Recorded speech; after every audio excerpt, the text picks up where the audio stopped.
السلام علیکم ورحمۃ اللہ وبرکاتہ۔ وعلیکم السلام ورحمۃ اللہ ان وبرکاتہ۔ الحمد للہ نحمده ونستعینه ونستغفره ونعوذ باللہ من شرور انفسنا ومن سیئات اعمالنا، من يهده الله فلا مضل له ومن يضلل فلا هادي له۔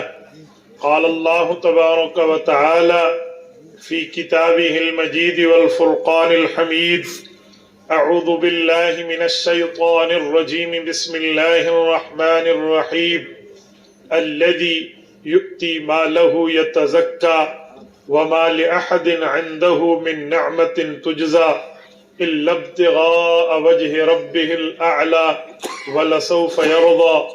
عن أم المؤمنين عائشة الصديقة رضي الله تعالى عنها قالت: قال رسول الله صلى الله عليه وسلم: لو كنت متخذا خليلا لاتخذت أبا بكر خليلا۔ رواه الإمام الهمام البخاري في صحيحه۔ صدق الله العظيم وبلغنا رسوله النبي الأمي الكريم، ونحن على ذلك لمن الشاهدين والشاكرين، والحمد لله رب العالمين۔ ہے مشکل رات نبی کی ہجرت والی، ساتھی صدیق یار غار ہے، کندھا صدیق تیرا رسول خدا سوار ہے۔ 3 میل کی چڑھوں گا چڑھائی، میرا نبی سے اقرار ہے۔ رک جاؤ صدیق رک جاؤ، یہی ثور غار ہے۔ سو گیا پیغمبر صدیق کی گود میں، صدیق اللہ کی امانت کا پہرے دار ہے۔ اے دشمن صدیق دیکھ دیکھ کے جل جا، کر ماتم یا رونا لگا۔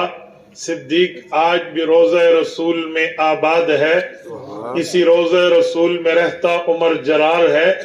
جس کو مانگا نبی نے خدا سے دعا مانگ کر، آیا عمر آیا عمر، عمر اسلام کی بہار ہے۔ عمر کا دشمن رو رو کے مرے گا، یہ ٹولہ ہے دجال کا، دونوں جہاں میں خوار ہے مشکل رات نبی کی ہجرت والی، ساتھی صدیق یار غار ہے۔ معزز دوستو، آج 5 جنوری 2024 بروز جمعۃ المبارک بمطابق 22 جمادی الثانی سن 1445 ہجری ہے۔ آج جب میں آپ کی خدمت میں یہ بات کر رہا ہوں تو اس وقت خصوصاً اہل سنت پاکستان کے دل رنجیدہ ہیں۔ ہمارے اہل سنت والجماعت کے ایک عظیم رہنما حضرت مولانا مسعود الرحمن عثمانی اس دنیا سے رخصت ہوئے ہیں۔ آج ان پر قاتلانہ حملہ اسلام آباد میں ہوا ہے، جس سے ان کی شہادت واقع ہوئی ہے۔ پتہ نہیں ہم کب تک ملک پاکستان میں علماء کا خون اپنے سامنے یوں بہتے ہوئے دیکھتے رہیں گے۔ اللہ تعالی حضرت کی شہادت کو قبول فرمائے، اللہ تعالی ان کے قاتلوں کو جلد بے نقاب فرمائے۔ ساری زندگی ابو بکر کیا تو رب کریم نے ابو بکر کے یوم وفات پر انہیں اپنے پاس بلایا۔ میری دعا ہے رب کریم ان کی تربت اقدس پر کروڑوں اربوں رحمتیں نازل فرمائے۔ میں مولانا عثمانی کے تمام پسماندگان سے تعزیت کا اظہار بھی کرتا ہوں اور ان کو صبر جمیل کی بات بھی کرتا ہوں، اور ان کے لیے آخرت کے بلندی درجات کے لیے دعا گو ہوں۔ رب کریم ان کو حضرت ابوبکر صدیق کی جوار رحمت میں جگہ عطا فرمائے۔ میرے ساتھیوں، حضرت مولانا ضیاء اللہ صاحب دامت برکاتہم ہمارے یہاں لودھرا میں، ہمارے ماشاءاللہ جمعیت علماء اسلام کی وجہ سے بھی، باقی ایک عالم ہونے کی حیثیت سے میرے سامنے ایک بہت قابل احترام شخصیت ہے۔ آج ان کے اس مدرسے کا سالانہ پروگرام ہے۔ اللہ تعالیٰ انہیں جزائے خیر عطا فرمائے۔ مجھے بڑی خوشی ہوتی ہے ایسے ساتھیوں کے بارے میں جو وقت طے فرماتے ہیں تو کم از کم درمیان میں 3 سے 4 ماہ رکھتے ہیں، تو پھر 3-4 ماہ پہلے شیڈول بنا کر پہنچنا یہ میرے لیے بڑا آسان ہو جاتا ہے۔ بر وقت ساتھی ڈیمانڈ کریں تو بعض اوقات پہنچنا مشکل تو کیا مشکل تر ہو جاتا ہے۔ اللہ پاک انہیں جزائے خیر عطا فرمائے. انہوں نے ہمیشہ وقت کا بھی لحاظ رکھا اور اسی طرح دوستی کا بھی پاس رکھا ہے. رب کریم ان کو مزید ان کی زندگی کو برکات فرمائے. اللہ ان کے ادارے کو دن دگنی رات چگنی ترقیات عطا فرمائے اور رب کریم یہاں پڑھنے پڑھانے والوں کے فیض کو عام فرمائے. میرے ساتھیوں، حضرت ابوبکر صدیق رضی اللہ تعالیٰ عنہ جب دنیا سے رخصت ہوئے وہ 22 جمادی الثانی سن 13 ہجری تھا. آج 22 جمادی الثانی سن 1445 ہجری ہے. تو آج حضرت ابوبکر صدیق رضی اللہ تعالیٰ عنہ کے وفات کو 1432 سال پورے ہو رہے ہیں. تو میں اسی حوالے سے آپ کی خدمت میں چند معروضات رکھنے لگا ہوں کہ حضرت ابوبکر صدیق رضی اللہ تعالیٰ عنہ کا مقام اور مرتبہ کیا ہے. میرے دوستو، اللہ تعالیٰ نے انبیاء کرام کو دنیا میں کائنات کا سربراہ بنا کر بھیجا. انبیاء کرام میں جو کائنات کے سربراہ لوگ ہیں، ان کائنات کے سربراہوں میں سب سے بڑا سربراہ آپ کے اور میرے پاک پیغمبر حضرت محمد الرسول اللہ صلی اللہ علیہ وآلہ وسلم کو بنا کے بھیجا. تو رب کریم نے حضور کریم پر قرآن کریم نازل فرمایا. قرآن کریم میں اللہ کریم نے رسول کریم کو یہ بتلایا کہ تمہاری امت میں ایک شخص وہ بھی ہے جس کو میں جہنم سے بچاؤں گا کیونکہ وہ سب سے بڑا تقوی والا ہے. قرآن کریم سورت نمبر 91 سورت اللیل کی آخری آیات میں رب نے فرمایا وَسَيُجَنَّبُهَا الْأَتْقَى، ایک شخص ہے جو الاتقا ہے. الاتقا یہ اس میں تفضیل کا لفظ ہے. اسے انگلش میں کہتے ہیں سپرلیٹو ڈگری ورڈ، اس سے بڑا لفظ نہیں ہوتا. تو الاتقا سب سے بڑا تقوی والا، اللہ اس سے جہنم سے بچائے گا. اور اللہ تعالیٰ جب اسے جہنم سے بچائے گا اس کی نیکیوں کی بنیاد پر رب العزت نے قرآن کریم میں اس نیکیوں کو بیان یوں فرمایا. ایک نیکی پر یوں رب العزت نے کلام فرمایا الاتقا، سب سے بڑا تقوی والا وہ ہے الذی یؤتی مالہ یتزکا، جو اپنے مال کو شریعت کے لیے خرچ کرتا ہے، دین کے لیے خرچ کرتا ہے، اسلام ایقان احسان کے لیے خرچ کرتا ہے، جو شریعت کے معاملے میں ہے. تو وہ شرط کیوں کرتا ہے؟ کیا اس کے اوپر کسی کا بدلہ ہے؟ یہ بندہ بدلہ دے رہا ہے؟ رب نے فرمایا جی نہیں، یہ بدلہ نہیں دے رہا. یتزکا، یہ چاہتا ہے میرا دل پاک ہو، یہ چاہتا ہے مجھے پاکیزگی ملے، یہ چاہتا ہے میرا تزکیہ ہو، یہ چاہتا ہے اللہ کا قرب ملے، اس لیے مال خرچ کرتا ہے. ہو سکتا ہے کسی کے دماغ میں آئے یہ کسی کا بدلہ دے رہا ہے. تو رب نے فرمایا جی نہیں. وَمَا لِأَحَدٍ، اس دھرتی پہ کوئی نہیں ہے اِنْدَهُ مِن نِعْمَةٍ تُجْزَى، جس کا یہ بدلہ دے رہا ہو. تو پھر مال کیوں لگاتا ہے؟ ریاکاری بھی نہیں ہے، نو نمبری بھی نہیں ہے، لوگوں کو دکھلاوا مقصود بھی نہیں ہے. تو یہ کیوں مال لگا رہا؟ رب نے فرمایا إِلَّا ابْتِغَاءَ وَجْهِ رَبِّهِ الْأَعْلَى، اسے اللہ کی رضا چاہیے، اسے اللہ کی پسندیدگی چاہیے، اسے اللہ کا قرب چاہیے، اللہ کی مرضیات چاہیے. اچھا، اس نے مال بھی لگایا، کسی کا بدلہ بھی نہیں، رب کے لیے لگایا. اس نے دو نمبری ریاکاری بھی نہیں، اللہ کی خوشنودی کے لیے لگایا. تو یہ چاہتا کیا ہے؟ فرمایا ابتغاء وجہ رب العالی، اللہ کی رضا چاہتا ہے. اللہ جب یہ بندہ اتنی محنت کر رہا، رضا چاہتا ہے، تو آپ کیا کریں گے؟ فرمایا وَلَسَوْفَ يَرْضَى، اس سے اس کا رب راضی ہو جائے گا. تو ہمیں حضور کریم پر قرآن کریم میں رب کریم نے یہ بات اتار کے الاتقا کا تعارف کرایا کہ سب سے بڑا تقوی والا کون ہے. پوری امت کے تمام مفسرین، تمام محدثین، تمام مجتہدین، تمام علماء، فقہاء، اتقیاء، اصفیاء اس بات پر اجماعاً اتفاق رکھتے ہیں کہ ان آیات سے مراد حضرت ابوبکر صدیق ہیں. سبحان اللہ. وَسَيُجَنَّبُهَا الْأَتْقَى، اللہ نے اس دھرتی پہ سب سے بڑا تقوی والا انبیاء کے بعد اسی فرمایا. ان آیات کی بنیاد پر اگر ہم دیکھیں تو اللہ تعالیٰ کے نبی کے صحابی کا مرتبہ علماء یوں بتاتے ہیں افضل البشری بعد الانبیاء، افضل البشری بعد الانبیاء، انبیاء کے بعد اس دھرتی پر، انبیاء کے بعد اس کرۂ ارض پر، انبیاء کے بعد اس زمین پر اگر کوئی شخصیت اس لائق ہے کہ اس کے سر پہ کائنات کی سرداری کا تاج سجے، انبیاء کے بعد اس دھرتی پہ کوئی شخصیت اس قابل ہے کہ اس کے کندھوں پر کائنات کی سرداری کا تاج سجے تو وہ حضور پاک کے صحابی حضرت ابوبکر صدیق ہیں۔ تبھی ہم کہتے ہیں افضل البشری بعد الانبیاء، اس کا مطلب افضل الانسانیہ بعد الانبیاء، افضل هذه الامہ نہیں ہے کہ اس امت میں حضور کے بعد سب سے بڑا، جی نہیں، یہ امت موسیٰ میں بھی سب سے بڑا، امت عیسیٰ میں بھی سب سے بڑا، امت داؤد میں بھی سب سے بڑا، امت سلیمان میں بھی سب سے بڑا، امت اسماعیل، ابراہیم، حضرت شیش، حضرت نوح، حضرت زکریا، حضرت دانیال، اسی طرح چلتے چلتے حضرت آدم علیہ السلام، تمام انبیاء کی میں کسی امتی نے انبیاء کے بعد جو رتبہ لیا وہ 1,23,999 پیغمبر کا نہیں، خاتم الانبیاء کی پیغمبر کا فرد حضرت ابوبکر صدیق ہے، سبحان اللہ، جس نے اس کائنات میں سب سے بڑا رتبہ، سب سے بڑا مرتبہ، سب سے بڑا درجہ، سب سے بڑی حیثیت، سب سے بڑے ویلیو حاصل کی ہے، وہ حضرت ابوبکر صدیق کی ذات ہے۔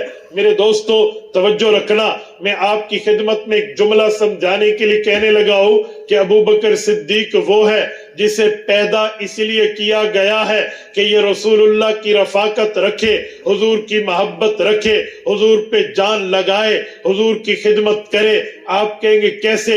امام ذہبی نے اس کے لیے فرمایا تھا ما خلق ابو بکر الا للرسول صلی اللہ علیہ وسلم، فرمایا ابو بکر پیدا ہوئے، وجہ کہیں ہو سکتی ہے، ابو بکر دنیا میں آئے، وجہ کہیں ہو سکتی ہے، لیکن سب سے بڑی وجہ، وجہ الاوجہ یہ ہے کہ ابو بکر رسول اللہ کی خدمت کے لیے پیدا کیا گیا۔ سبحان اللہ،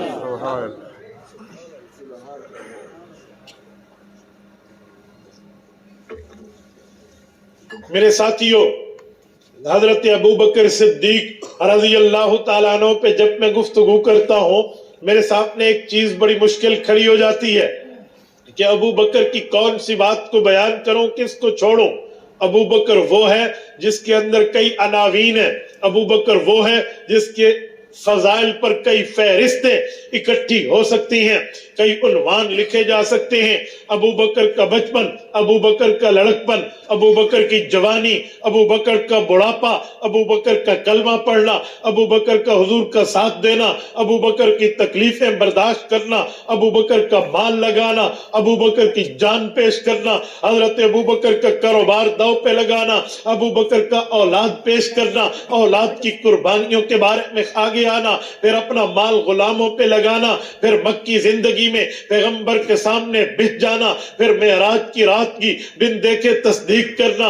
ابو بکر صدیق کی مکی زندگی کے بعد پھر غار ثور ہے، پھر ہجرت ہے، پھر ہجرت کے بعد دور نبوت مدنیہ ہے، پھر وہاں کی 27 غزوات ہیں، ہر غزوے میں ابو بکر شامل ہے، ہر مقام میں ابو بکر شامل ہے، ہر جنگ ہر امن میں ابو بکر ساتھ ہے، ہر نماز میں حضور کا مقتدی ہے، ہر جمعے میں حضور کا ساتھی ہے، ہر سفر و حضر میں حضور پاک علیہ السلام کے ساتھ یوں لگا ہے جیسے انسان کے ساتھ سایہ ہوتا ہے۔ حتیٰ کہ ابو بکر صدیق رضی اللہ تعالیٰ عنہ غار سے لے کر مزار تک نبوت کے ساتھ۔ سبحان اللہ، کوئی ایک موقع ابو بکر کا ایسے نہیں ہے جہاں ابو بکر کو ہم جدا کریں۔ حکیم الامت مولانا اشرف علی تھانوی رحمت اللہ علیہ سے کسی نے پوچھا کہ ہم نے حدیث پاک سنی ہے، نبوت کی صحیح حدیث ہے، حضور پاک فرماتے ہیں اے لوگو اگر میرے بعد کوئی نبی ہوتا تو وہ عمر فاروق ہوتا، لو کان بعدی نبی لکان عمر، فرمایا حضرت عمر کو رضی اللہ عنہ حضور نے اپنے بعد نبوت کا مستحق فرمایا کہ اگر نبوت جاری ہوتی تو یہ نبی ہوتا۔ فرمایا عمر کا درجہ تو بعد میں ہے، ابو بکر کا پہلے ہے، تو یوں کیوں نہیں کہا گیا لو کان بعدی نبی لکان ابو بکر، تو ابو بکر کی بات کیوں نہیں ہے؟ ادھر عمر کی اولیت کیوں ہے، ادھر عمر کی افضلیت کیوں ہے، ادھر عمر کی ترجیح کیوں ہے، ادھر تو ابو بکر کی بات نہیں ہے۔ حضرت تھانوی نے فرمایا جی نہیں، اگر ادھر بھی غور سے دیکھیں تو ابو بکر اول، ابو بکر افضل، ابو بکر راجے۔ کہنے لگا وہ کیسے؟ فرمایا فرمایا اس حدیث پاک میں دیکھیں یہاں لفظ ہے لو کان بعدی، اگر میں نہ ہوں میرے بعد دیکھو تو ابو بکر، میرے بعد دیکھو، میرے بعد دیکھو تو عمر، یہاں لفظ بعدی ہے تو فرمایا بعدی میرے بعد، اس کا مطلب بنتا ہے ابو بکر وہ ہے جہاں حضور وہاں ابو بکر، جہاں حضور وہاں ابو بکر، جہاں حضور وہاں ابو بکر۔ ابو بکر کے لیے پوری زندگی بعد رسول کا لفظ ہی نہیں آیا تو ابو بکر کے لیے بعدی آتا ہی نہیں ہے تو کہا کیسے جاتا؟ سبحان اللہ، اللہ اکبر، شان محمد مصطفیٰ زندہ باد، شان سیدنا صدیق اکبر زندہ باد، شان سیدنا صدیق اکبر زندہ باد، مصطفیٰ کا ہم سفر، ابو بکر، ابو بکر، ہم سفر، ابو بکر، ابو بکر، اللہ اکبر۔ ابو بکر کے لیے بعدی آتا ہی نہیں ہے تو جب آتا ہی نہیں ہے تو کہاں کیسے جائے؟ ہاں میں اس کو حضرت حیدری شہید رحمہ اللہ کی لفظ میں کہوں، وہ فرماتے تھے جی ابو بکر وہ ہے، صدیق وہ ہے جب پیغمبر کی جلوہ تو ہو، مجمع میں موجود ہوں تب بھی صدیق کی نسبت ساتھ ہے، پیغمبر کی خلوت ہو تب بھی نسبت صدیقی ساتھ ہے۔ کہا جی وہ کیسے؟ کہ پیغمبر کی جلوت ہو تو صدیق ہے، پیغمبر کی خلوت ہو تو عائشہ صدیقہ ہے۔ سبحان اللہ، ابو بکر سبحان حضور اللہ، سے جدا ہو نہیں سکتا، ابو بکر کے لیے بعدی آ نہیں سکتا تو ابو بکر کا کہا کیسے جائے؟ جہاں حضور وہاں ابو بکر۔ سبحان اللہ۔ اور میرے دوستو حضرت ابو بکر صدیق رضی اللہ تعالیٰ عنہ کی پوری زندگی کا خلاصہ ایک ہی لفظ میں نکلتا ہے کہ جو حضور چاہیں وہی ابو بکر کرے، سبحان جو اللہ، حضور سوچیں وہی ابو بکر کرے۔ بولنے کا نمبر تو بہت بات میں آتا ہے، ابو بکر بولنے سے پہلے پیغمبر کی آنکھیں پڑھتے، پیغمبر کا چہرہ پڑھتے۔ سبحان اللہ، آپ کہیں گے کیسے؟ آؤ میں اس پر ایک بات آپ کی خدمت میں عرض کرتا ہوں کہ ابو بکر صدیق رسول اللہ کا چہرہ کیسے پڑھتے؟ المنبہات میں ابن حجر اسقلانی نے لکھا ہے کہ حضرت رسول اللہ صلی اللہ علیہ وسلم نے ایک موقع پہ اپنے پسند کا اظہار فرمایا تو 3 چیزیں بتائیں۔ فرمایا مجھے دنیا میں نیک بیوی پسند ہے، مجھے دنیا کی اچھی خوشبوئیں پسند ہیں، اور نماز تو ہے ہی میری آنکھوں کی ٹھنڈک۔ تو ابو بکر تمہیں کیا پسند ہے؟ کہتے ہیں ابو بکر نے دل میں سوچا کہ مجھے تو ایک ہی پسند ہے، سبحان وہ اللہ، ہے محمد الرسول اللہ صلی اللہ علیہ وسلم۔ تو اگر میں یہاں حضور کے جواب میں کہہ دوں کہ حضور مجھے تو ایک ہی پسند ہے تو آقا کا اتباع تو نہیں ہوگا کہ حضور نے تو 3 فرمایا۔ تو اگر میں 3 کی بات کروں تو شاید جھوٹ ہو جائے کہ مجھے تو دوسری چیز بھی حضور کے علاوہ پسند نہیں ہے، چہ جائے کہ تیسری، تو تیسری کہوں تو سچ نہیں بنتا، اور ایک کہوں تو اتباع پیغمبر نہیں بنتی، کیا کروں؟ کہتے ہیں ابو بکر نے اتباع پیغمبر بھی کی اور سچ بھی بتایا۔ اب وہ کیا کہ رسول اللہ مجھے بھی 3 چیزیں پسند ہیں۔ فرمایا کیا؟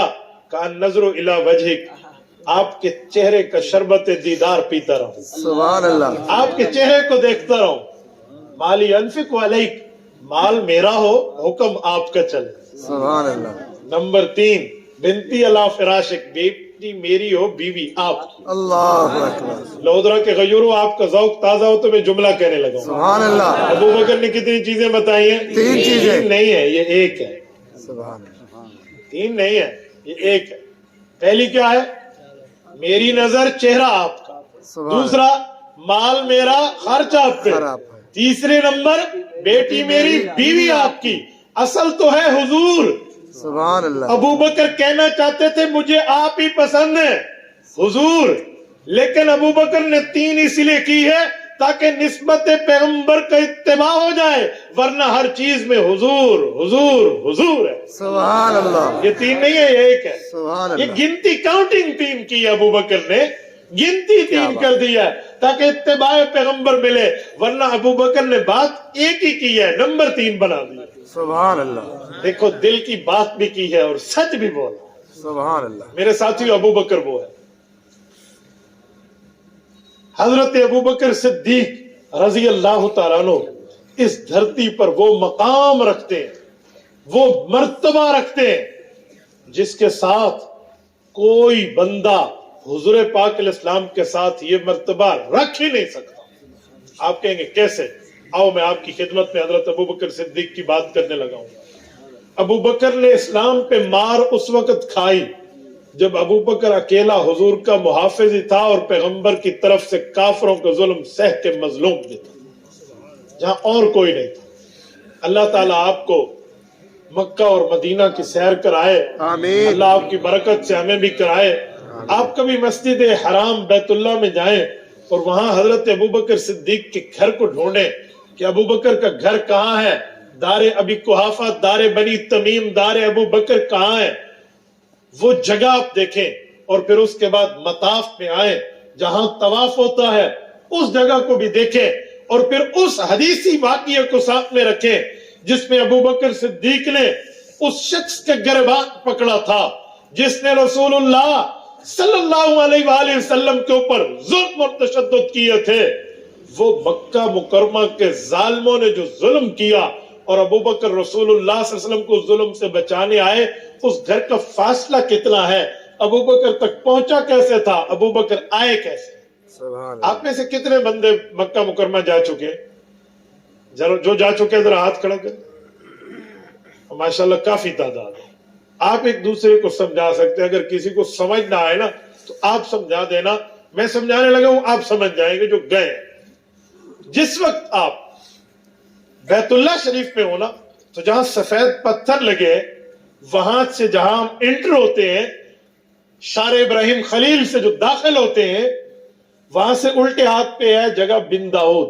ہر پاکستانی جانتا ہے بن داؤد وہاں مصرف ہے, مصرف کہتے ہیں اے ٹی ایم کو نا, تو وہاں اے ٹی ایم ہے, وہ بن داؤد ہے. بن داؤد سے جب آپ وہاں رکیں گے تو آپ کے دائیں ہاتھ کی طرف کلاک ٹاور ہے جسے ہم گھڑی کا ہوٹل کہتے ہیں, اور آپ کے بائیں ہاتھ میں ایک ہوٹل ہے جس کو شرکہ مکہ کہتے ہیں. شرکہ مکہ وہ ہے, آپ نہ پہچان سکے تو آسانی سے پہچان سکتے ہیں, وہ ہوٹل ہے جس کی دو طرف شیشوں کی عمارت ہے اور درمیان میں 3 سیڑھیاں لگی ہوئی ہیں اور ایکسیلیٹر ہے, وہ آٹومیٹک سیڑھیاں. آپ سمجھ گئے ہیں نا. یہ جگہ جو ہے آپ شرکہ مکہ کی طرف منہ کریں تو یہاں بھی ایک گھڑی لگی ہے لیکن وہ چھوٹی ہے, پرانے زمانے کی ہے, وہ بڑا کلاک ٹاور نہیں ہے. جب آپ کا منہ شرکہ مکہ کی طرف ہوگا تو آپ کے دائیں ہاتھ پر جو اوپر کی بلڈنگ ہوگی, یہ نیچے سے لے کر اوپر تک شیشوں والی مسجد ہے, یہ حضرت ابو بکر صدیق کا گھر ہے. سبحان اللہ. اسے دار بنی تمیم کہتے ہیں. حضرت ابو بکر یہاں تھے اور رسالت مآب پر جو ولید بن مغیرہ کا ظلم تھا نا, وہ وہاں تھا جو مطاف میں حضور علیہ السلام نماز کے لیے کھڑے ہوئے اور نبی علیہ السلام نے سر سجدے میں رکھا تو اس بے ایمان نے آ کے اونٹ کا اوجھر حضور پاک کے سر مبارک پہ رکھ دیا تھا. اونٹ کا اوجھر ویسے بھرا ہوا نا کہ کھلا ہوا نہیں, ویسے پورے وزن کے ساتھ اس سے رکھ دیا. اور وہاں پر نبی پاک علیہ الصلوۃ والسلام کے اوپر اس نے ظلم شروع کیے. جب نبی علیہ السلام نے سر مبارک جیسے کیسے وہاں سے ہٹایا تو اس نے گلے میں پٹکا ڈالا, وہ چادر, اور نبی علیہ السلام کو کھینچ رہا تھا. وہاں پر شور و غوغا بلند ہوا. ابو بکر کے علم میں نہیں ہے کہ ایسا ہو رہا ہے, ابو بکر اپنے گھر میں ہے. آج اگر میں یہاں شرکہ مکہ سے دوڑ کے بھی چلوں نا مطاف تک, مجھے جانے میں 3 سے 4 منٹ لگ جائیں گے. یہ محدود وقت بتا رہا ہوں, جب کوئی پہاڑیاں نہیں ہیں, راستے میں کوئی سنگریزے نہیں ہیں, کوئی رکاوٹ نہیں ہے. اس زمانے میں تو کتنی پہاڑیاں ہوگی, اس زمانے میں تو کیا نشیب و فراز ہوگا. ابو بکر صدیق تک جب یہ بات پہنچی تو دیوانہ وار دوڑتے ہوئے گئے. جب وہاں گئے تو ابو بکر نے منظر دیکھا کہ اس ظالم نے رسول اللہ کے گردن میں اپنی وہ چادر ڈالی ہوئی ہے اور وہ اس کو کس رہا جیسے دوسرے کی گردن کو دبایا جائے, اور یہ مکہ کے تمام اوباش ایسے ہنس رہے ہیں, ایسے بیٹھے ہیں جیسے خوش ہو رہے ہو, اور اس بندے کو روکنے کی کسی کو جرت ہی نہیں ہے کہ وہ مال میں بھی بڑا تھا اور ذات میں بھی بڑا تھا. ابو بکر صدیق رضی اللہ عنہ بپھرے شیر کی طرح گئے. اس کے سامنے تو نوجوان ہے, وہ مکہ کا بہت بڑا سردار اوباش ہے. ابو بکر صدیق نے جا کر اس کے گریبان میں یوں ہاتھ ڈالا جیسے ڈالنے کا حق ہو, اور فرمایا اتقتلون رجلا ان یقول ربی اللہ. اور ظالم, تمہیں اس سے ایک ہی مسئلہ ہے کہ اس نے توحید کا اعلان کیا ہے, اس نے اللہ کے وحدہ لا شریک ہونے کی بات کی ہے, اس نے بات کی ہے تو خدا کی بات کی ہے. اتقتلون رجلا, اس لیے تم لڑ رہے ہو. ان یقول ربی اللہ، کہ تمہارے بتوں کو رب نہیں مانتا، اللہ کو رب مانتا ہے۔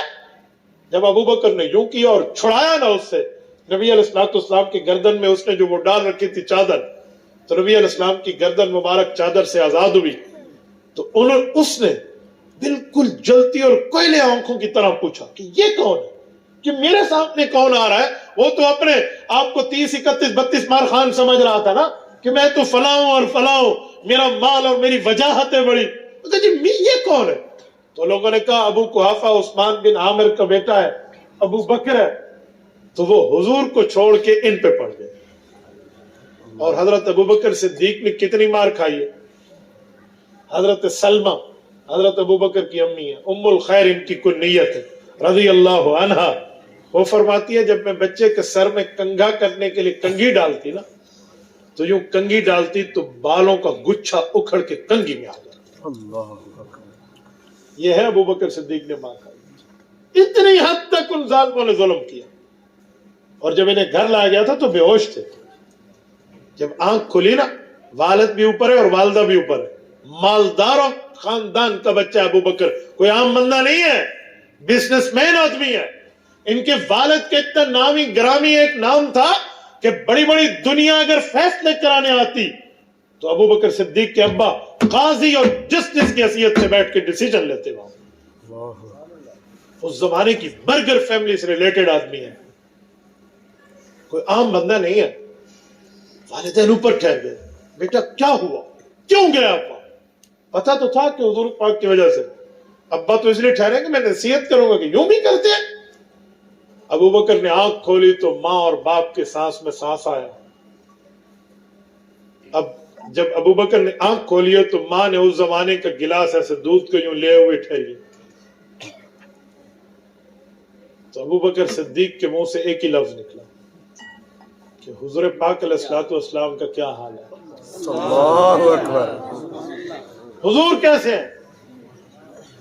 والد تو غصے سے چھوڑ کے چلے گئے کہ جس کی وجہ سے یہ حال ہوئی ہے اب بھی اس کی بات پوچھ رہے، میں نہیں ٹھہرتا، وہ اٹھ کے گئے۔ لیکن ماں تو ماں تھی نا، وہ ٹھہر گئی۔ ماں نے کہا بیٹا مجھے نہیں پتا ان کا کیا حال ہے، لیکن ہمیں تیرا حال تو پتا ہے، یہ دودھ پی۔ نے کہا میں دودھ نہیں پیوں گا۔ کہا بیٹا دودھ پی۔ کہا میں نہیں پیوں گا، پہلے مجھے میرے سوال کا جواب دے۔ کہا بیٹا دودھ پی لو۔ کہا اماں مجھے اللہ کی قسم دودھ پینا نہیں ہے جب تک حضور کا حال نہ پوچھے۔ اللہ ماں بھی جانتی ہے کہ جب بیٹا قسم اٹھا لیتا ہے تو پیچھے نہیں ہٹتا۔ ماں نے کہا بیٹا میں کیسے پوچھوں، مجھے کیا پتا۔ کہا آپ زید بن ارقم کے گھر میں جائیں، دار ارقم، اور وہاں سے معلومات لیں۔ اس وقت تک ماں نے کلمہ نہیں پڑھا تھا۔ وہ آئیں دار ارقم میں، جس سے پوچھے وہ نہ بتائے کہ ابھی تک تو کلمہ میں نہیں پڑھا نا۔ ابو بکر ہوتا تو اور بات ہے، تو ابو بکر کی ماں ہے، کوئی نہ بتائے۔ واپس آ گئے کہ بیٹا دودھ پی لے، مجھے کوئی نہیں بتا۔ اپنی طبیعت تو ٹھیک ہو جائے گی نا، پھر دیکھا جائے گا اگلا۔ انہوں نے کہا امی میں وہاں جاؤں گا اور پوچھوں گا تو تب بتائیں۔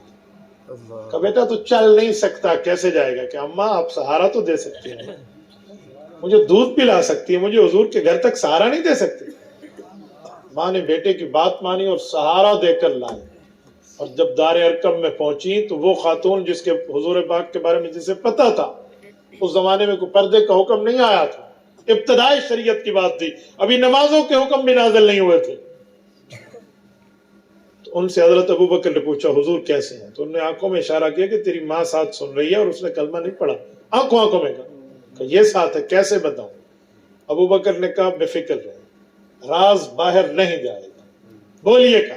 انہوں نے فرمایا دار ارقم میں فلاں جگہ، وہاں۔ کہا اماں وہاں چلیں۔ جب وہاں پہنچے اور نبی پاک علیہ الصلوۃ والسلام کو دیکھا تو خوشی سے رونے لگے، اور حضور پاک علیہ السلام کے چہرے کو دیکھ کر نا ماں کو دیکھ کے کہا اماں اب تک جو پریشانی تھی حضور کو ہنستا مسکراتا دیکھ کر پریشانی جاتی۔ اللہ اکبر، اللہ یہ ابو بکر، اللہ اکبر۔ یہ موقع تھا جب صدیق اکبر کی ماں کے دل میں اسلام گھر کر گیا تھا۔ وہ سوچنے لگی تھی میرا پڑھا لکھا بیٹا ہے، تاجر ہے، نام ہے اس کا، دیانتدار ہے، بزنس مین ہے, کاروبار کرتا ہے اپنا, لیکن اس کو ہو کیا گیا ہے, اتنا زیادہ دیوانہ ہے حضور پاک کا, آخر اسلام میں کوئی کشش ہے نا. یہ بات تھی جو ابو بکر کے ماں کے دل میں اسلام گھر کر گیا.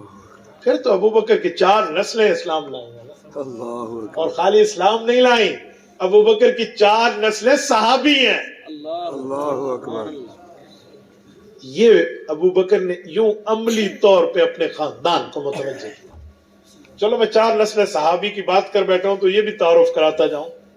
آپ کہیں گے 4 نسلیں صحابی کیسی ہیں؟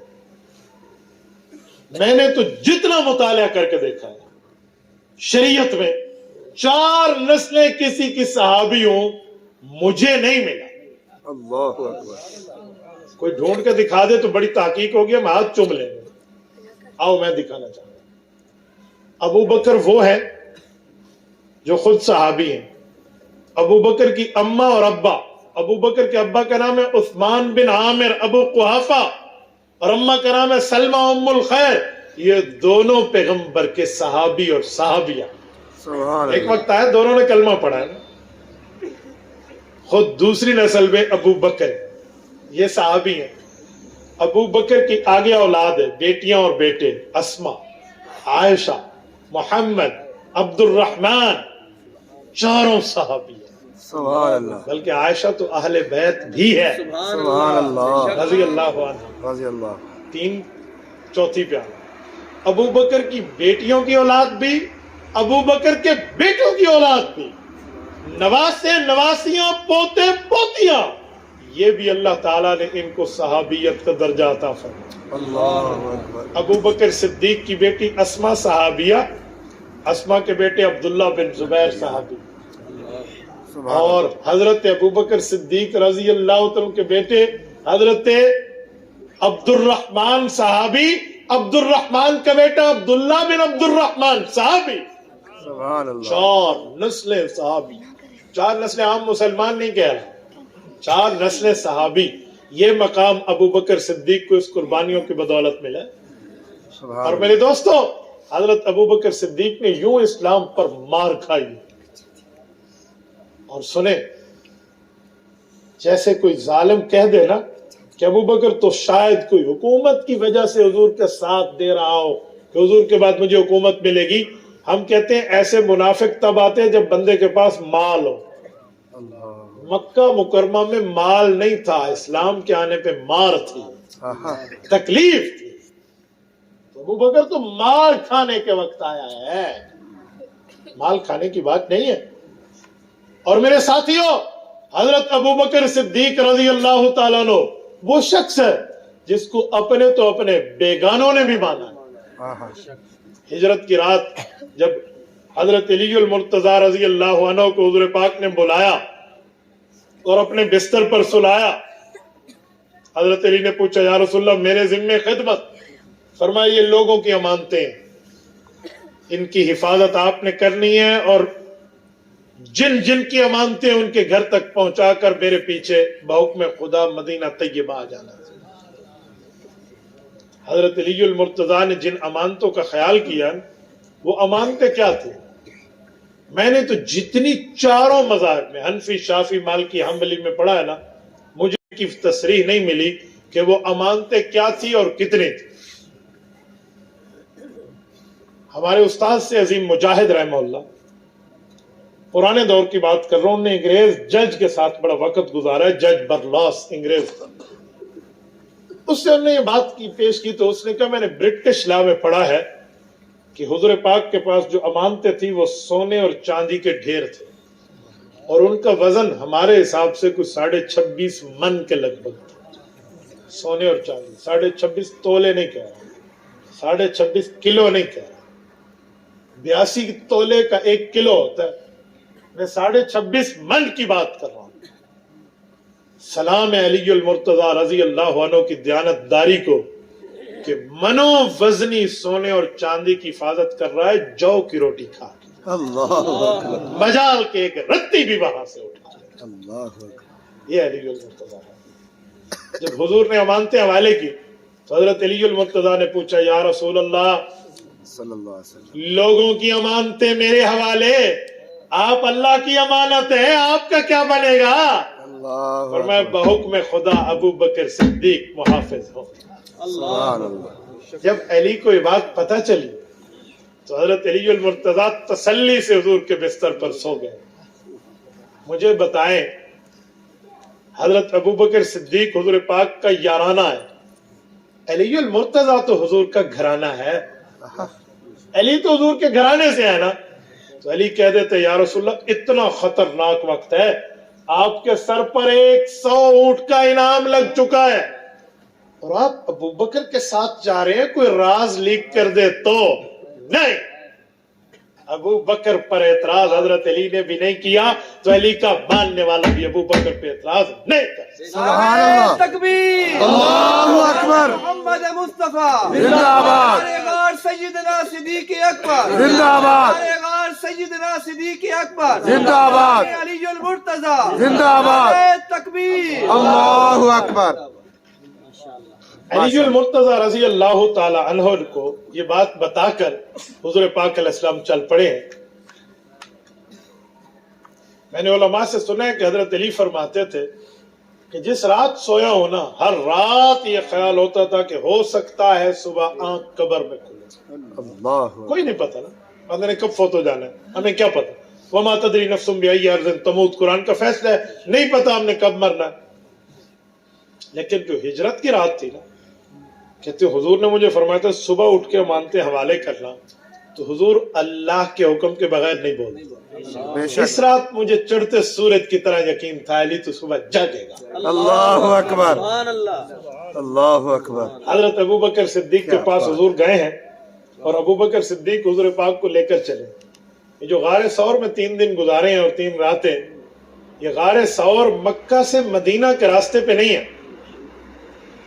اللہ آپ کو مکہ اور مدینہ لے جائے، اللہ آپ کی برکت سے ہمیں بھی لے جائے. آمین. جب آپ مکہ مکرمہ جائیں نا تو حضور پاک علیہ الصلوۃ والسلام کا جو گھر مبارک ہے بوابہ قریش کی طرف سے مروہ کی سائڈ پہ جب آپ جائیں، وہاں سے جو مدینہ کا راستہ ہے نا، طریق الہجرہ، طریق القدیم، طریق المدینہ، اس راستے پر ثور نہیں آتا. غار ثور اس راستے پہ نہیں ہے، یہ طریق الیمن پہ، یمن کے راستے پہ. کیوں؟ ابو بکر نے لے کے تو مدینہ منورہ حضور کو جانا تھا، یمن کے راستے پہ غار میں کیوں لے گئے؟ یہ ابو بکر کی اسٹریٹجی ہے، یہ ابو بکر کی ترتیب ہے، یہ ابو بکر کی جنگی حکمت عملی ہے کہ کافروں کو تو پتہ ہے کہ انہیں مدینہ جانا ہے، وہ جب ہمیں نہیں پائیں گے تو دوڑتے دوڑتے مدینہ کے راستے پہ جائیں گے کہ ہمیں تلاش کر سکیں. میں نے اپنے نبی کی حفاظت کرنی ہے. کافر وہاں کا سوچے گا انہیں لے اس طرف جاؤں، جب امن ہو جائے گا پھر یہاں سے اس طرف لے جاؤں. اللہ. یہ ابو بکر صدیق رضی اللہ عنہ کی اسٹریٹجی ہے. بڑی بڑی انٹیلیجنس بھی ہے نا، اس موقع پر ابو بکر صدیق کے راستے سے سبق لیتی ہے. اللہ اکبر. حضرت ابو بکر صدیق رضی اللہ وہاں غار ثور میں لے گئے. اب ذرا توجہ رکھنا، جو جملہ سمجھانے لگا. حضرت ابو بکر صدیق رضی اللہ تعالیٰ عنہ کے قدم کی نشانات کی وجہ سے کافر ثور پہ پہنچا تھا، ورنہ کسی کے باپ کی جرت کہ وہ یہاں آ سکے تو انہیں کھوجی منگوایا. 100 اونٹ کا انعام لگ چکا ہے. حضور اور حضرت ابو بکر کے سر پہ کھوجی آیا ہے اور کھوجی کو کہا ہے کہ تو قدم کے نشانوں کا پہچان کا علم رکھتا ہے، ہمیں بتا یہ قدم کہاں سے چلے ہیں، کہاں جا رہے ہیں. بڑی بڑی فیسز اس سے طے ہو گئی. وہ اپنے علم پہ بڑا نازا تھا، جی بہت اچھا. فیس طے ہوئی، کنٹریکٹ سائن ہوا اور یہ چل پڑے. جاتے جاتے یہاں سے یہاں، یہاں قدم کا نشان، یہاں جو نفق ہادی ہے نا، جس جگہ ابو بکر صدیق رضی اللہ تعالیٰ عنہ نے حضور پاک کے پاؤں مبارک میں تکلیف دیکھی تو کندھے پہ اٹھا لیا تھا. اس جگہ پہ آ کے کھوجی نے کہا کہ مجھ سے کوئی چیز مس ہو رہی ہے. کہ کیا؟ انہوں نے کہا جی مجھے ٹائم دے. ابو جہل اینڈ کمپنی رک گئی اور کھوجی دائیں بائیں ادھر ادھر، سر کے ماتھے پر پسینے. آخر میں آ کے اس نے کہا جی میں نے آپ سے کوئی فیس نہیں لینی، آپ کو اور میرا معاہدہ ختم، میں گیا. ابو جہل نے کہا بڑے تیرے نخرے ہم نے سہے ہیں، جتنی مانگی رقم تو نے مانگی ہم نے دی ہے. ہم نے تجھے کھلایا پلایا ہے، ہم نے تجھے کوئی بھوکا نہیں مارا، تو ایسے ہی جا رہا ہے، وجہ کیا میرے اسٹاف میں کوئی غلطی ہوئی ہے؟ میں نے کہا جی نہیں۔ کہا کیا ہوا؟ کہا میرا علم جواب دے گیا۔ کہا اتنی جلدی ہتھیار ڈال رہے ہو؟ کہا نہیں، میں تو ابھی تمہیں بٹھا کر ادھر ادھر تحقیق کے لیے گیا۔ کہا کیا ہوا؟ کہا ابھی تک 2 بندوں کے قدم آ رہے تھے، یہاں سے ایک بندے کے قدم کے نشان ہے، دوسرے قدم نہ پیچھے گئے ہیں، نہ دائیں گئے ہیں، نہ بائیں گئے ہیں، نہ آگے گئے۔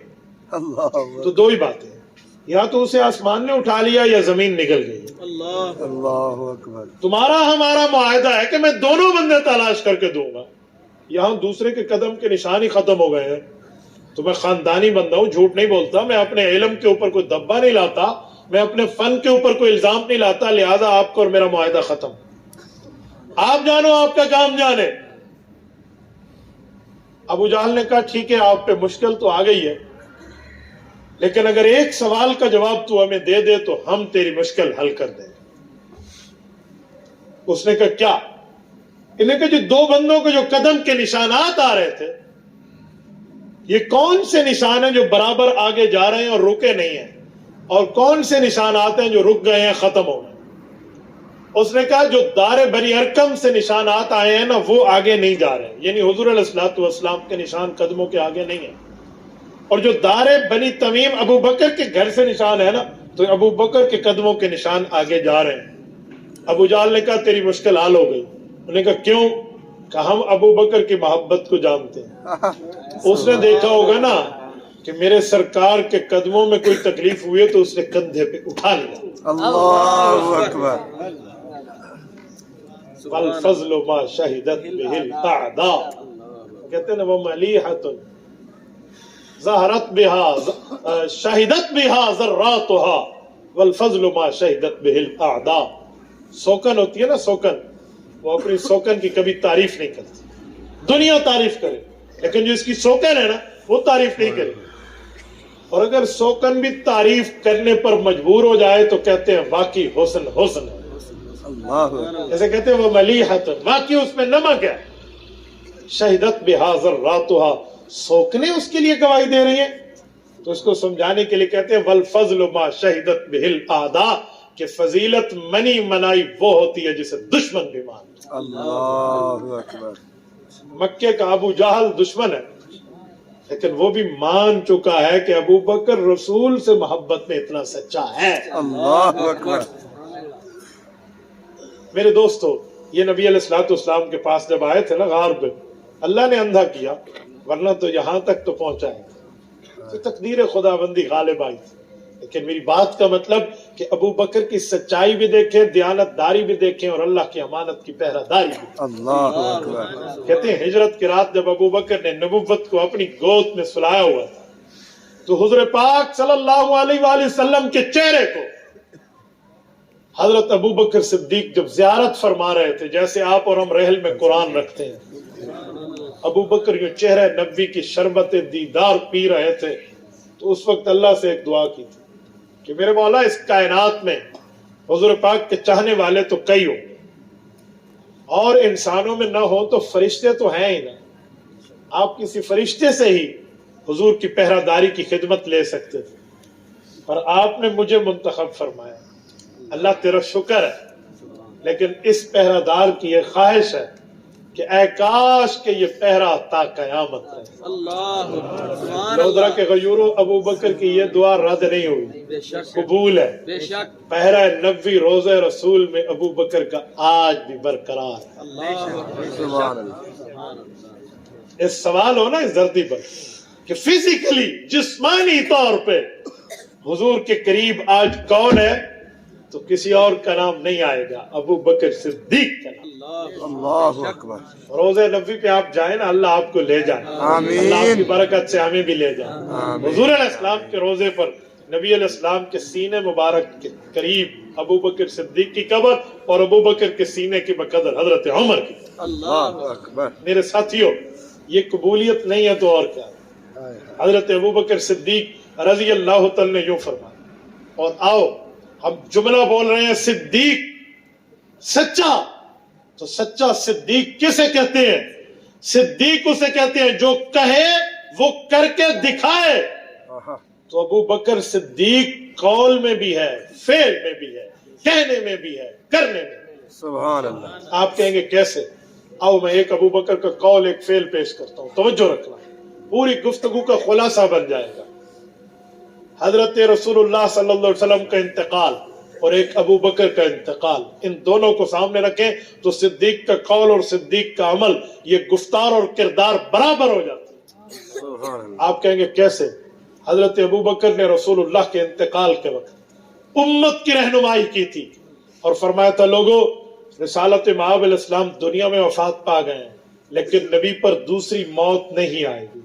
صحیح بخاری جلد نمبر 1 کتاب المناقب باب مناقب ابی بکر، قدیمی کتب خانہ کراچی کی چھپی ہوئی بخاری کے سرکے کی 22 ہے، صفحہ 517 اٹھائیں.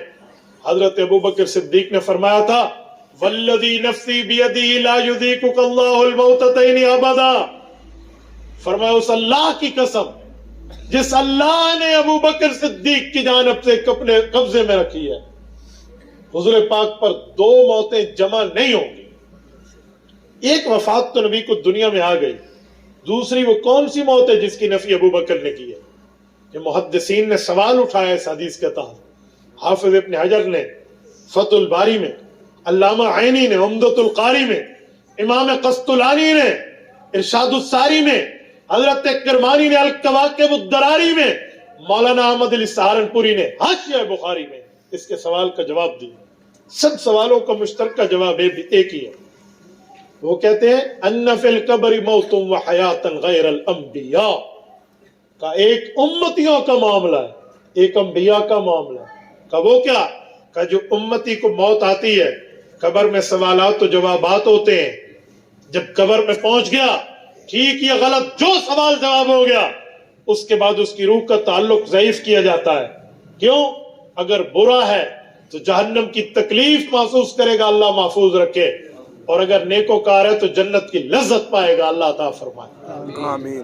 تو کہا ٹھیک ہے کہ یہ جو تعلق ضعیف ہوتا ہے تاکہ یہ منعم ہو یا معذب ہو اسے موت ثانی کہتے ہیں، دوسری موت. لیکن نبی کے اوپر تو سوالات و جوابات ہے ہی نہیں، تو لہٰذا اس کی قبر کی زندگی برابر چلتی ہے. تو سب محدثین نے فرمایا وَالْأَحْسَنُ أَن يُقَالَ أَنَّ حَيَاتَهُ فِي الْقَبْرِ لَا يَتَعَقِّبُهَا مَوْتٌ بَلْ يَسْتَمِرُّ حَيًّا وَالْأَنْبِيَاءُ أَحْيَاءٌ فِي قُبُورِهِمْ. فرمایا دوسری موت نہیں آئے گی، سے مراد یہ ہے ابو بکر عقیدہ حیات النبی بتانا چاہتے ہیں کہ نبی قبر میں برابر زندہ رہیں گے جیسے باقی انبیاء اپنی قبروں میں زندہ. سبحان اللہ. تو ابو بکر نے قول کیا ہے، بات کی ہے، فرمان پیش کی ہے، اسپیچ کی ہے، تقریر کی ہے. تو جو ابو بکر نے کہا ہے وہی ابو بکر نے کیا ہے. آپ کہیں گے کیسے؟ آئیں ابو بکر کے انتقال پر. میں کوئی جنگ اخبار نہیں پڑھ رہا ہوں، کوئی اخبار جہاں کا کالم یا عمران ڈائجسٹ کی سیریز نہیں پڑھ رہا. میں پیش کر رہا ہوں اللہ کا قرآن، سورۃ کہف آیت نمبر 11 فَضَرَبْنَا عَلَىٰ آذَانِهِمْ فِي الْكَهْفِ سِنِينَ عَدَدًا. اس آیت کی تفسیر مفاتیح الغیب، تفسیر الکبیر، امام فخر الدین رازی رحمہ اللہ نے المتوفى 606 ہجری، انہوں نے تفسیر کبیر میں اس آیت کے تحت لکھا ہے کہ جو ہمیں کہتے ہیں کہ اصحاب کہف 309 سال تک زندہ رہے اور ان کی کرامات ہیں، تو اس امت میں بھی کرامات ہیں. فرمایا ابو بکر صدیق رضی اللہ تعالیٰ عنہ جب وفات پانے لگے، اما ابو بکر لما حملت جنازته الى باب قبر النبی صلی اللہ علیہ وسلم ونودی السلام علیک یا رسول اللہ هذا ابو بکر بالباب فاذا الباب قد انفتح ونودی ادخل الحبیب الى الحبیب. کہ حضرت ابو بکر صدیق نے وصیت فرمائی اے رسول اللہ کی جماعت، شاگردان صحابہ و آل بیت، جب میرا انتقال ہو جائے پھر میرے لیے قبریں 2 تیار کرنا، ایک مسلمانوں کے قبرستان میں اور ایک حضور پاک کے روضہ اطہر میں. کہا 2 قبروں کا مطلب کہا اسی لیے کہ مجھے روضہ رسول پہ لے جانا اور عرض کرنا آپ کا غلام جو یار غار تھا وہ یار مزار بننا چاہتا ہے، جو یار حیات تھا وہ یار وفات بننا چاہتا ہے، جو دنیا کا ساتھی تھا وہ آخرت کا ساتھی بننا چاہتا ہے۔ کام حضور کے روزے پہ کہیں، کہا جی ہاں میری وصیت و نصیحت ہے تم یہ بات کرنا، اگر حضور کا جواب نہ آئے مجھے مسلمانوں کے قبرستان میں دفنا دینا، اور اگر جواب آئے تو جواب پہ عمل کرنا۔ لودھا کے غیوروں امام رازی لکھتے ہیں لما حملت جنازتہ الی باب قبر النبی صلی اللہ علیہ وسلم، اس صدیق یار کا جنازہ پیغمبر کے صحابہ نے اٹھایا، اس جنازے میں عمر ابن خطاب جیسا مدبر وقت بھی ہے، عثمان ابن عفان جیسا باحیا بھی ہے، علی ابن ابی طالب جیسا شجاع اور دلیر بھی ہے، باقی صحابہ بھی ہیں۔ لے جا کر حضور کے روزے پہ رکھا، پیغمبر کے صحابہ نے نبی کی قبر پہ سلام پڑھا اور عرض کیا السلام علیکہ یا رسول اللہ، حضور پاک آپ پہ سلام ہو۔ پتہ چلا نبی کی قبر پہ سلام پڑھنا پیغمبر کے صحابہ کا طریقہ ہے، اور آگے ابو بکر کی درخواست، اپلیکیشن، سوال، لجاجت، آہو زاری پیش کی، ہذا ابو بکر بالباب، حضور آپ کا یار، حضور آپ کا دلدار، حضور آپ کا وفادار، حضور آپ کا تابعدار، حضور آپ کا حبدار ابو بکر یار غار، یار مزار بننا چاہتا ہے۔ صحابہ چپ ہوئے۔ امام رازی نے سورۃ کہف آیت 11 میں لکھا فنودیہ من القبر، اجازت قبر مصطفیٰ سے اس آواز میں ملی ادخل الحبیب الی الحبیب، دنیا میں بھی دوست تھا، موت سے دوستی نہیں چھوٹی، آج بھی دوست ہے۔ ایک دوست چاہتا ہے دوست دوست کے پاس ہو۔ محمد مصطفیٰ یار غار سیدنا صدیق اکبر، شان سیدنا صدیق اکبر، نام سیدنا صدیق اکبر، عظمت سیدنا صدیق اکبر، نعرہ تکبیر۔ عقیدہ حیات النبی زندہ آباد، عقیدہ حیات النبی زندہ آباد، ماشاءاللہ۔ تو ابو بکر کی قبر روزہ اطہر میں آج بھی ہے تو پرمیشن ہے پیغمبر کے ساتھ، اجازت مصطفیٰ کے ساتھ ہے، اذن خدا کے ساتھ۔ میری بات کا مطلب کہ جو ابو بکر کہتا ہے وہی کر کے دکھاتا ہے۔ من صدق قولہ عملہ، جس کی قول اس کے عمل کی تصدیق کرے اسے ابو بکر کہتے ہیں۔ تو ابو بکر ایسے نہیں بنتا، ایسے نہیں ہے کہ کوئی راہ جاتا بات کر دے ابو بکر، جی نہیں۔ ابو بکر وہ ہے جب حضور کے ساتھ کوئی نہ ہونا تو اکیلا یہی کافی ہے۔ امام ابن قیم الجوزیہ رحمہ اللہ نے زاد المعاد فی ہدی خیر العباد جلد اول باب الہجرت کے تحت لکھا ہے کہ جب ہجرت کے غار میں، سفر ہجرت میں غار سے نکل کے مدینہ جانے لگے تو ابو بکر صدیق یمشی خلفا و یمینا و شمالا، ابو بکر صدیق کبھی حضور کے آگے، کبھی پیچھے، کبھی دائیں کبھی بائیں چلتے۔ تو ابو بکر سے حضور نے پوچھا مالک یا ابا بکر، ابو بکر کیا ہے، ایک سائیڈ پہ کیوں نہیں چلتے، مختلف سائیڈ پر چل رہے ہو، وجہ؟ تو ابو بکر نے عرض کیا یا رسول اللہ اگر آپ کا حکم ہے کہ ایک سائیڈ پہ چلو تو ابو بکر ہمیشہ اسی سائیڈ پر چلے گا، لیکن اگر آپ کا مشورہ ہے تو میں کچھ عرض کروں۔ فرمایا ابو بکر میرا حکم نہیں ہے، میں پوچھنا چاہ رہا ہوں ریزن، بیس، وجہ، بنیاد کیا ہے، ایسے ایسے ادھر ادھر کیوں چلتے ہو؟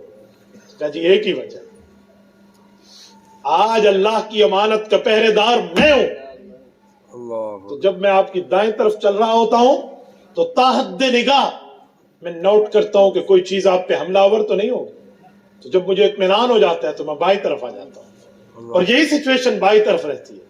جب ادھر سے اطمینان ہو جاتا ہے تو آگے آ جاتا ہوں، یہاں سے اطمینان ہوتا ہے تو پیچھے آ جاتا ہوں، اور جب چاروں طرف سے اطمینان ہو جاتا ہے تو پھر پہلے سے شروع کر لیتا ہوں۔ یہ ابو بکر ہے۔ نبی کہتے ہیں کہ جہاں سب ہونا وہاں ابو بکر ہی رہتا ہے، اور جہاں کوئی بھی نہ ہو تو ابو بکر اکیلا ہی کافی ہو جاتا ہے۔ سبحان اللہ، سبحان اللہ۔ اس لیے کہتے ہیں پروانے کو شمع، بلبل کو پھول، بس صدیق کے لیے ہے خدا کا رسول، بس۔ اقول قولی ھذا واستغفر اللہ وآخر دعوانا ان الحمد للہ. جزاکم اللہ ماشاء اللہ.